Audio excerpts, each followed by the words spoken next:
First of all, let me say thanks a lot. I appreciate the opportunity to be here. I don't know if you know it or not. Some of you do, some of you don't. Former head of the FBI, Los Angeles, California, retired in 1979, March.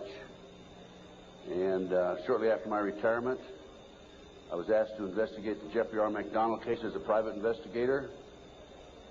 He's a former Green Beret doctor who was convicted of murdering his wife and 2 children in Fort Bragg, North Carolina, February 17, 1970. It's a long story. I put in about 2,000 hours on the case.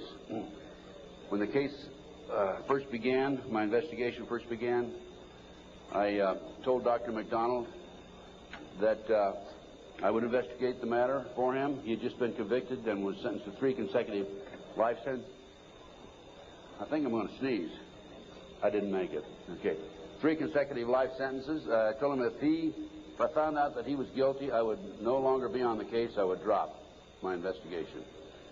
Much to my surprise, from the evidence that I read, information that I developed over a period of several years, I've established beyond any question of a doubt that this man is absolutely innocent. And on October 25, 1980, I obtained a signed confession from Helena Stokely, the girl in the floppy hat, if you know the case. By the way, there was a best-selling book, Fatal Vision, and a movie out on this. And the girl in the floppy hat said that Dr. MacDonald did not commit those crimes. They were committed by my satanic cult group. And it was my initiation into the cult that night. And she gave me detailed information about the movement within the house that night, who did what. And I said to her, Helena, how do I know you're telling me the truth? And so one of the questions I asked her, there's a whole series of questions I asked her, and this is on audio video in some instances, the video, but always on audio. She said, I said, Helena, tell me about describe the jewelry box on the dresser in the master bedroom. And she described it right to a T. And just to make sure, I went down to Sears Roebuck and got a catalog and brought it back, and I said, Helena, pick out the jewelry box in this catalog that was on the dresser. She picked out the jewelry box. It matched. Also, she told me that she attempted to ride a rocking horse in the child's bedroom that night, but she couldn't ride it because the spring was broken. The only way she could have known that spring was broken was to have been there the night of the murders, February 17, 1970. So anyway, I submitted a 1,200-plus page report, actually 1,100-plus page, almost 1,200 pages, in March of 1981 to the FBI, Judge Webster, with a personal letter. He was director of the FBI. And I said, Judge, I believe this man is innocent, and he'd run out of money, and, you know, I'd continued to work it as I usually do. And I think that the FBI should continue along the lines of my investigation. And much to my surprise, I started receiving, by the way, it also went to the FBI and to the U.S. Department of Justice, the Solicitor General's office.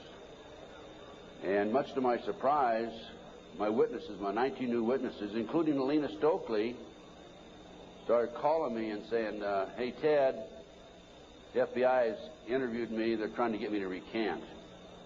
And I'm saying to myself, that isn't the responsibility of the FBI. The FBI is supposed to gather information, not destroy it.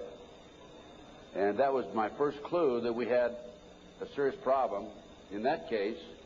And then I continued on, and I had a number of other cases that I handled privately. And in each instance, I noticed evidence was lost, destroyed, stolen. I noticed that there were strong indications of corruption. So I asked myself, now what's going on here? And over the years, I started gathering material until about 2 years ago. Up until about 2 years ago, I kept saying there's a loose-knit network operating in this country involving drugs, pedophilia, pornography, prostitution, corruption, et cetera, et cetera. 2 years ago, from my research, I'm convinced it's much more serious than that. It's more than a loose-knit network. It is a conspiracy. And you know how the news media comes after us and we use the word C, conspiracy, that C word, well, they can come after me all they like, because I guarantee you right here and now we do have a conspiracy, and I'm going to prove it to you here today. Now, one of the things that convinced me and really got me started in this regard, by the way, this conspiracy involves pornography, drugs, corruption, involves pedophilia, involves organized child kidnapping rings, the Finders out of Washington, D.C., CIA cover, covert operation, involved in the international trafficking of children, terrorism, bank accounts, and it goes on and on. By the way, I strongly urge you to go to my booth after this lecture and get my research, my book and my research on missing children. We're going to go into that a little bit in the lecture. But my Missing Children lecture documents that the Finders, an organization in Washington, D.C., this CIA front. It's a covert operation. They're involved in international trafficking of children. And I have a U.S. Customs report, official U.S. Customs report, in my book on the missing children. So I urge you to get it. It's only $10. Now, if you buy any of my products, any of my research, I beg of you, I don't want you to buy it unless you make a half a dozen copies and send it to your friends, okay? The name of the game with me is not copyright. I could care less about copyright. The name of the game is education, education, education. We need to know what's going on in this country today. So any of my research that you buy, please make copies and get them out to your friends. That's what it's all about. After one of my lectures, here's about 2 years ago, this is why I changed my mind from and using the word LooseNet Network to conspiracy. After one of my lectures, a gentleman came up and gave me a book. He said, Ted, in fact, that lecture was specifically on the McDonald case. Ted, here's what it's all about. Take this book and read it. And this is the book, folks. It's called Pawns in the Game. Now, if you don't know this book, you don't know of it, I urge you to buy it. I've been trying to buy it, but I noticed one of the vendors out here has it. And please, go get the copy of this book. I forget which vendor has it. What? CPA book. Yeah. I noticed they had 3 copies. Are you with CPA book? Huh? Richard Flowers is CPA. Richard Flowers. Go get this book when it's over and order some more copies. I'm going to order some myself and start selling them in my flyer. Anyway, it's called Pawns in the Game, and it's by William Guy Carr. William Guy Carr had the same problem I did. He wanted to know what's going on in America and around the world. He was a Canadian, however, and as a result of his research, he wrote this book. So we have the Illuminati. Now, the Illuminati was established in 1776 by a fellow named Adam Weishaupt. In 1773, he was commissioned by one of the Rothschilds, House of Rothschild, to put together an organization called the Illuminati. And he culminated his work in May the 1st, 1776. If you'll notice, that's a communist holiday.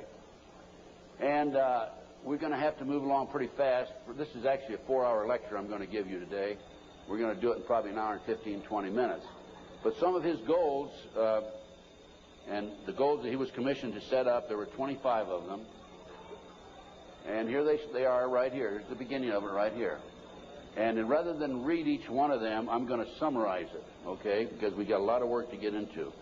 Number 1 issue was men are inclined to evil rather than good.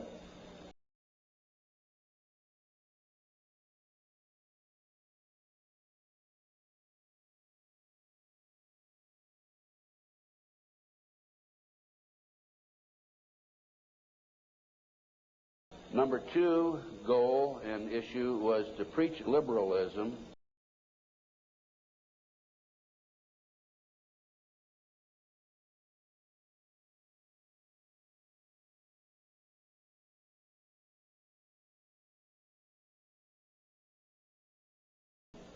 Number 3, use the ideas of freedom to bring about class wars. That's what we're doing today. Number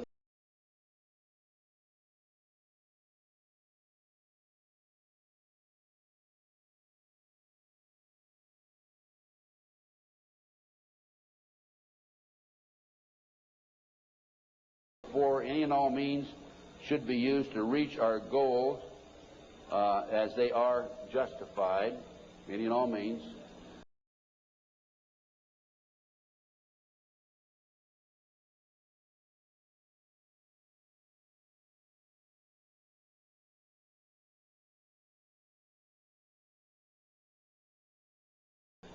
Number 5, their rights lie in force.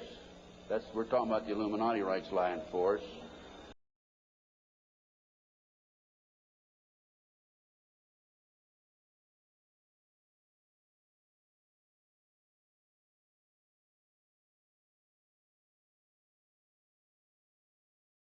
Number 6, the power of our resources must remain invisible until the very moment when it has gained the strength that no cunning or force can undermine it. And if you will notice, it's been very few people know about the Illuminati, so they have maintained their invisibility until most recently.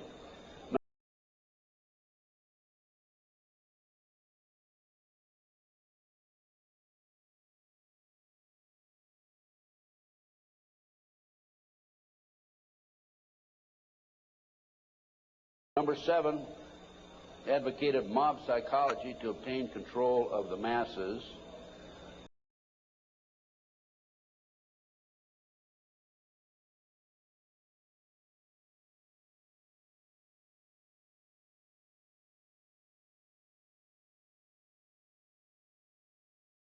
Number 8, use alcohol, drugs, moral corruption, and all forms of vice to systematically corrupt the youth of the nation.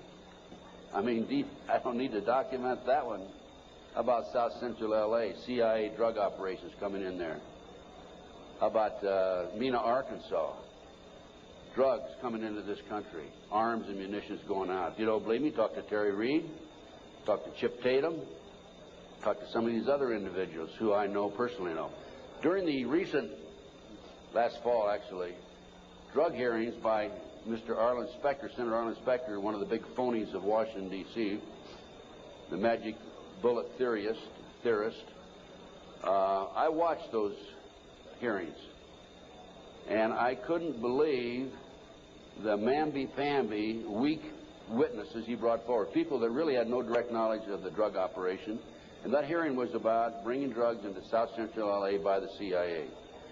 I sent him a list of 16 names of people who've had personal, direct knowledge of drugs being brought into this country by the CIA. Never heard another word. None of those people ever appeared as witnesses.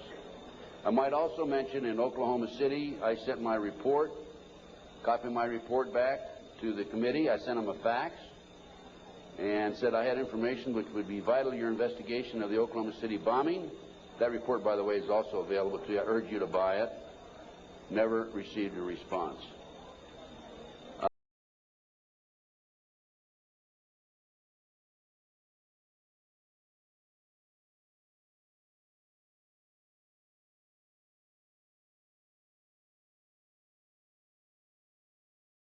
Number 9, seize property by any means. We're seeing that on a daily basis. Farmers, businessmen, people who are arrested on nebulous charges, their property's being taken away from them.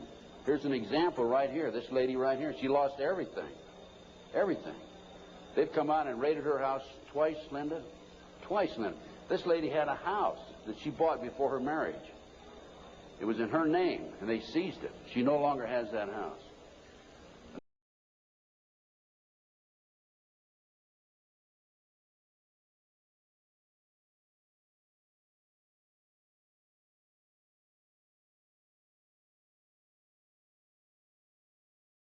Number 10, deal with the use of slogans such as equity, liberty, fraternity into the mouths of the masses in psychological warfare. Boy, if that isn't Bill Clinton, I never saw it and never heard it before.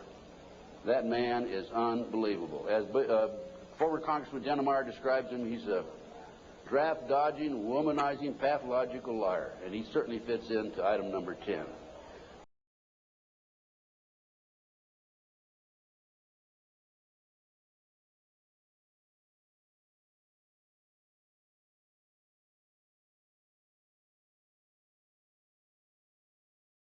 Number 11 dealt with war, number 11 theory and goal. In 1773, Adam Weishaupt set down policies that were publicly announced in 1939, folks. 1773, publicly announced 1939 by Britain and the United States. And the war should be directed so that the nations on both sides are placed further in debt and peace conferences conducted so neither combatants obtain territorial rights. Yalta. Perfect example. Stalin, Roosevelt, Winston Churchill after World War II.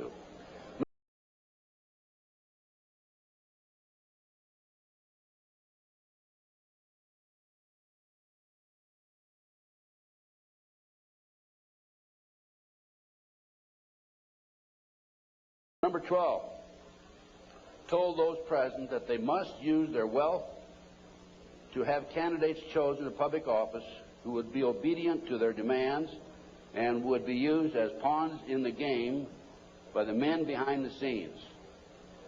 The advisors will have been bred, reared, and trained from childhood to rule the affairs of the world. We have that today without any question. The men behind the scenes. Number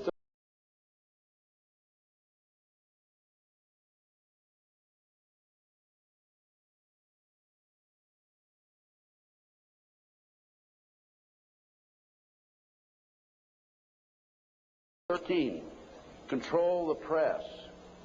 If you heard my lecture yesterday on Oklahoma City, I documented that the mainstream media is being controlled by the big power people, by the phony politicians, by the bureaucrats, without any question about it. Information in the media, I have an itchy nose today. Maybe I'm going to kiss a fool or